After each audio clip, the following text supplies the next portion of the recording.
Yeah, and tell us. Oh, to a meeting. Okay. Oh, glad to see we have space. How's everyone doing? Ladies and gentlemen, this is a Lowland seat. First and foremost, great game by the UCLA Bruins. I adore their head coach tremendously. Have a tremendous amount of respect for him. He's a great coach. I'm glad we finally got our contest over so I could call him and get advice from time to time. We discussed that before the game and then after the game. He's one of the real ones. He's one of the good ones, and he knows what he's doing. So I could glean a lot from him. Today, we played our butts off. I feel like I'm proud of the kids. I really am proud of these young men. They hung in there as long as they could. Offensively, we got to improve. You see that. Quarterback is taking his beating. He got an injection at halftime. Probably shouldn't tell you that, but you know I'm 100. And just to block some of the pain, so I'm going to give him the next few days off so he could at least be mobile, because I know once that block is off, he's going to feel it tonight. We got to do a better job of protecting him, running the football. I know we had a couple linemen go down, but there's no excuses. Got to be next man up, so we got to have enough depth to be able to accomplish the goals that we set out to accomplish. Special teams, Marta was terrific. Marta was unbelievable. That is who he is, so that's a highlight of the special teams, and they covered tremendously well as well. Defensively, we fought our butts off. We made some key mistakes. Once Shiloh went out, he's one of the main communicators on the back end. That was a tremendous blow for us because he's one of the leaders on the backside of the defense, and he's the enforcer. He's the dog back there, and I don't complain about official calls, but because those guys have the toughest job in the country to me, because the game is going so fast, and they have to make a call even though they have a opportunity for instant replay. But the catch on the sideline and the targeting for Shiloh, I'm still questioning those things. But if it is what it is, I think they had a tremendous bearing on the outcome of the game, because when you lose a safety of that caliber and then lose the quarterback of the defense, that's a tremendous blow. And that play on the sideline, I think that was a third down, would have been off the field as well. So we got to do a lot better, not only offensively, defensively, as well as coaching the game. And I'll take full responsibility for that. And I got to address those issues that we're having as well. Let's go. Okay, first one, Brian. Hey, Coach. Yes, sir. It wasn't just tonight. Oh, the offensive line has had kind of an up and down here. You have some new guys in there tonight. What's going on that you guys just haven't been able to figure that side, or that area of the ball on? Depth. Not only depth, killer instinct, want, desire, will, athleticism. The hardest thing to acquire is linemen. So when people have a good one, you rarely see linemen jump and go to different schools. I think we have some guys that it's going to be good with a little seasoning, but overall, we just don't have the fight or the passion to do what we want to do. Right? I'm a little biased because I'm his father, but I think we have the best quarterback in the country. I don't think any other quarterback could put up with or stand and deliver like ours do, week in and week out, and taking the beating that he's taking. And we got to address that. We got to address that scheme-wise. We got to address that functionally with what we have on the line, and we just got to do a better job. We really do. Coach, you mentioned the coaching aspect of it as well. Yes, sir. Specifically with the offensive line, I mean, what has to improve in that aspect besides from... The line has to improve. It ain't no aspect. The line has to improve. Coach, we've talked about run-pass balance a lot. Yeah. I think it was up until that last drive, you know, maybe 7 carries of running back compared to like 34 passes. Yeah. How much is any of that is a struggle for you guys right now? Well, it's a struggle to run the ball. It's a struggle to run the ball. And we got to figure that out, because now you're one-dimensional, and it's easy to stop a team when they're one-dimensional, and that's who we are at this point in time. To follow up on that, could being able to commit to that, as you've talked about, Commit to what? running ball, could that help? I think we committed to it on first down, and it was 2nd and 15. Right. those are the type of things you don't want to do and get behind the 8 ball. First downs are so vital. First downs are everything. I mean, first downs are, when we held them statistically on first downs, it was hard for them to move the ball as well. And when we're getting negative yards on first down, that's a tremendous loss. Because now you know you're going to throw the ball on second down, and they're calling their defenses pertaining to that loss. I just asked that in terms of the big picture, trying to keep Shador upright, healthy, and the overall. The big picture, you go get new linemen. That's the picture. I'm going to paint it perfectly. Travis is Travis. I keep telling you that he's the one kid, not the one. It's multiple kids I don't concern myself about their play and their attitude. Travis is going to bounce back. Yeah, I know he's going to bounce back. You know, he was coming off of injury and he was taking the offensive side of the ball a lot more serious than he was taking the defensive side of the ball when he first came back. And he just had to, you know, reset because he didn't go home on the break. He stayed, worked out, trained, and got his feet up under him and watched film intently and studied the little things. So he was prepared and ready today. I mean, he gave you a Travis Hunter performance. Probably before there. Ariana's up. 4 games left. How do you? You got Ariel's up. Regardless of whether or not you agree with the call or not, what did you say to Shiloh when you were walking off the field? When did both of them? Yeah, he guys that keep it low. Just keep it low. If you keep it low, there's no question. I believe that he was not in fault because he turned his shoulder all around. He always does. He knows how to hit. And I told him I'm proud of it. He was having a heck of a game. He was being dominant on the defensive side of the ball. And I'm just proud of him. You know, I'm sorry this transpired, but I'm proud of his effort. And I don't ask my kids to be the best on the field. I asked them to give their best. And he gave us his best. Coach, you talked about growing your talent and building this program. There's a lot of great talent in Los Angeles, a hotbed of talent. There's a lot of hotbed talent everywhere. But how much are you paying attention to this area? I pay attention to all areas. I pay attention to all kids. I don't just target one area, although I love Florida. Y'all know that. I'm from Florida, and I like Florida dogs because that's where I come from. But it's hotbeds everywhere. But, I mean, you have a plethora of people, teams looking and seeking those kids as well. You know, everybody knows we ain't hard to find. Yes, sir, you're next. Is the pain somewhere specific, or is it kind of all around? I don't know. He's hurting. He's hurting everywhere. Trust me. 4 games left. Trying to get bowl eligible. What's the message? Say that again. With 4 games left, trying to get bowl eligible. 2 more weeks. I don't give a damn about no bowl. We're trying to win, period. Like, we're not saying, oh, we got to go to bowl. We're trying to win. We're trying to win, period. And I think we proved that.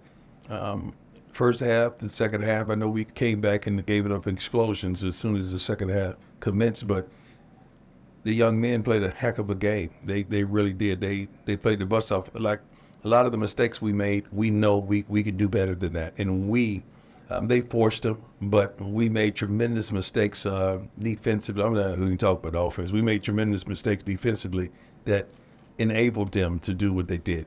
But overall, I think there was an improvement. What were we penalties-wise? How many penalties? 7 for 60? Yeah. It's a tremendous improvement from last game. I mean, we harped on that all week long, so I think we made tremendous strides in that aspect. Okay, 2 more. Go ahead. Thank you. Real quickly, after he was a Colorado State game, he said there were a lot of people, you know, that were happy that this was happening. I think there's people that are happy that you're winning and you're succeeding. Well, thank you. I appreciate it. Tactical question. When you folded within 13 at the end of the game, is there any reason why you didn't go for 2 to come within 11? Well, you don't really go for 2 until you have to. So it wasn't. My reasoning is a field goal, then a point. 2 points.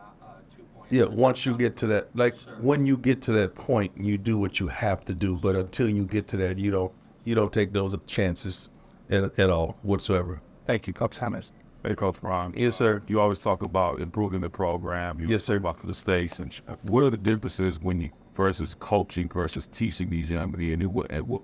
Well, we're always coaching and we're always teaching. I mean, that's what we do. And every game teaches a tremendous lesson. Every day of life teaches a tremendous lesson. So I think they're learning at a fast pace because unlike many other first-year coach-led teams, there's a tremendous expectation for us. And we would love to meet those expectations. I think we were close. We were close. I mean, we did some wonderful things. You could see what we have and what we're building, and you could see the need. So, just like recruits, you don't think they're watching TV and they see the needs that we have? It's very easy to understand this is what we need, and this is the type of quarterback that we have. So I'm happy with what I see for the future. I really am. I know we got our butts kicked, we lost today, but I'm happy with what I see in the future, because you can see how close we are to being what we desire to be. No, let me go. Go ahead. Yes, sir. Coach, you talked. I'm sorry. My man, I love this guy. He does a heck of a job. I'm dead serious. You do a heck of a job every week, man. I'm proud of you. This is the best. Yeah. Your offensive line, again, we talked about how poorly they played today and the offense in general. What can be done at this point of the season formation-wise? Playing with 6 linemen, 2 backs. Is there anything formationally you guys can add at this point of the season, or what it is? We can all say what could have, should have, and would have been. We do. But you know, there's a defense over there that's studying and preparing for us each week. And they have these type of weapons. You got to still understand, we played against one of the best defenses in the Pac-12 and in the country today. And we came out and went right down the field, and we didn't get 6, we got 3, and we came back and got another 3. So we showed some things that we could do. The consistency that just isn't there at this point because of the lack of talent at certain positions. Yes, ma'am. Can you just talk about just how well Shamir's been doing as a quarterback? Well, I can't sit up here and elaborate on how well. Statistically, you can see how well he's doing. I don't know who else, that they have in these Heisman balloting or running that takes the abuse that he takes and get back up. I don't know if any of these guys could stand and deliver every week like he does with the same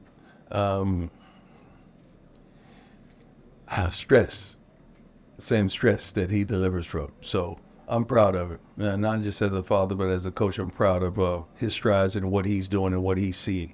What's the biggest challenge For Travis? Probably the conditioning part, but Travis never tires. The conditioning part and the physicality of it. When you look at a positive tonight, you guys had not been forcing turnovers the last 2 games. You Right. got more of them tonight. How big was that step for this defense to start doing some of those things? Well, it's tremendous. You got to understand. Somebody said I'm not as critical as Coach Kelly, because I hear the calls going in, and I know what the guy's supposed to do. And I know when he makes a call, that guy's supposed to do that, and sometimes that does not happen. I'm tremendously ecstatic about what we accomplished in the turnover aspect of everything, but we still made little mistakes. We harped on first down, shot down. First down, they take a shot. We talked about that all week. We even showed them a consistency of plays that we've given up on first downs, explosion, 20 yards or more. And it was a multitude of them that happened on first down. That I'd be darned, we'd come out and first down, they take a shot and they hit it. After we've gone over that over and over and over and over. But we live and learn. Coach, how does it feel that your team, set record numbers here at UCLA? I want to set record numbers of winning. I do. I admire the fans, and they came out and did a wonderful job in packing the stadium and selling out. What is it, our 8th consecutive sellout? Yes, sir. Yeah, I'm ecstatic about that, but I would love to be on the winning end of those sellouts. I really, truly would. That would be phenomenal for me. What was the message in halftime tonight? It seemed like you guys went in there. It was rough. It was rough. I don't recall everything I said, but it was rough. What was the theme overall? Now. Yes, sir. You were saying yesterday in some of the videos that you guys posted that how special it was to be at the it Rose was. Bowl. Whatever else, just play here as a player. Despite the loss, what did it mean to be able to be in this building tonight? You got to understand. To understand this is they always say the granddaddy of them all, and to see the iconic games that has been played here, and not to be able to play in it as in my whole entire career, but to come back and coach in it. And you got to think about, when we walk Coach Hart Coach Mathis and Mr. Calhoun, who runs our operations. We was just coaching youth football several years ago. And we in the darn Rose Bowl, and you want me to question how good my God is? Have you lost your mind? I'm serious, like 7 years ago. Us, Coach Hart was running the defense, Coach Badge was running the defense, I was coaching the offense, Coach Calhoun was running the operations. Same thing we were doing with youth when we took 7 busloads of kids to the Hall of Fame. So we always take a picture in these type of stadiums, and we just think about, wow, like this is unbelievable. Do you have to remind yourself to take in those moments? And Yeah, I do. I don't have to remind myself. It comes natural. It's a blessing. It truly is. So that's why it's hard to knock me off my horse, because I always think about the goodness of God and how good he's been. Yes, ma'am. go ahead. Not often that a head coach will sit up here after a loss and volunteer to take more questions. Yeah. So thank you for that. My question, though, it seems like you found the balance so far this season, but can you provide some insight into how you walk that line between father and coach when you see Shiloh being ejected and Right. taking those hits? Well, it's easy to walk that line when I've always walked that line. And I said several weeks ago, I'm not new to this, I'm true to this. I've been doing this. I've coached my kids their entire life. They only really know me as a coach. Shador has never had another football coach in his life. Shiloh did because he went to the University of South Carolina. But I raised them and coached them their whole life. So it's easy for me to switch hats instantaneously, but to understand who they are as an athlete as well. And I don't baby them, I don't sugarcoat nothing, I tell them 100, and I treat them as such. Unless I'm hugging them or kissing them on the jaw, you would never know which one of these kids are my sons. Coach, you've talked a lot about players that like the game versus players that love the game. Yes, sir. Talked about, gauging the locker room was level of belief. Yes, sir. How together would you say the team is right now? We had our best week of practice, man. We had the best Friday workout we've ever had, and we came out ready and prepared. It was not because of a lack of preparation, of a lack of want and need. We just made some key mistakes, some key times, and we're 7 to 10 players away of really doing what we want to do in college football. Anything else for Coach? We talked a little earlier this year about the offensive coordinator learning the quarterback. Yeah. How far along in the process do you think Sean Lewis and Shador are? And what have you thought about Sean's performance so far? You can't put me on the spot like that. I think the coaches are doing a pretty good job. Thank you. That was a great try. We value that, friend. You got to understand, I've sat in your seat for like 17, 18 years. So I got to know when it's coming. Coach, Yes. you train us on offense to it. No, I mean, I do tell them who I want in the game and what I want now. And I don't discriminate for that. Last one. Coach, did you anticipate maybe going through a tough time like you're going through right now? I'm not going through a tough time. What makes you think I'm going to? What about me look like it's a tough time? Don't sit up. Well, I know you're used to winning. Does it look like a tough time to y'all? No. I would love to win. I'm accustomed to winning, and we will win. We will win. And just put your seatbelt on and hold on. We will win. If you got to see what could possibly happen with the team that we have. I mean, shoot, we really only got our butts kicked once. And that was in Oregon. We got our butts kicked. It wasn't no winning that. Anything, all the other games, you could see how we could have won those games. We could have done that. So that's called hope in our book. And I'm thankful and happy for that. I appreciate you all. God bless you. I want you to have a safe trip home wherever you're going, wherever you're headed. And let's wake up and smile tomorrow. A blessed one. Thank you. God bless. Thank you. Thank you.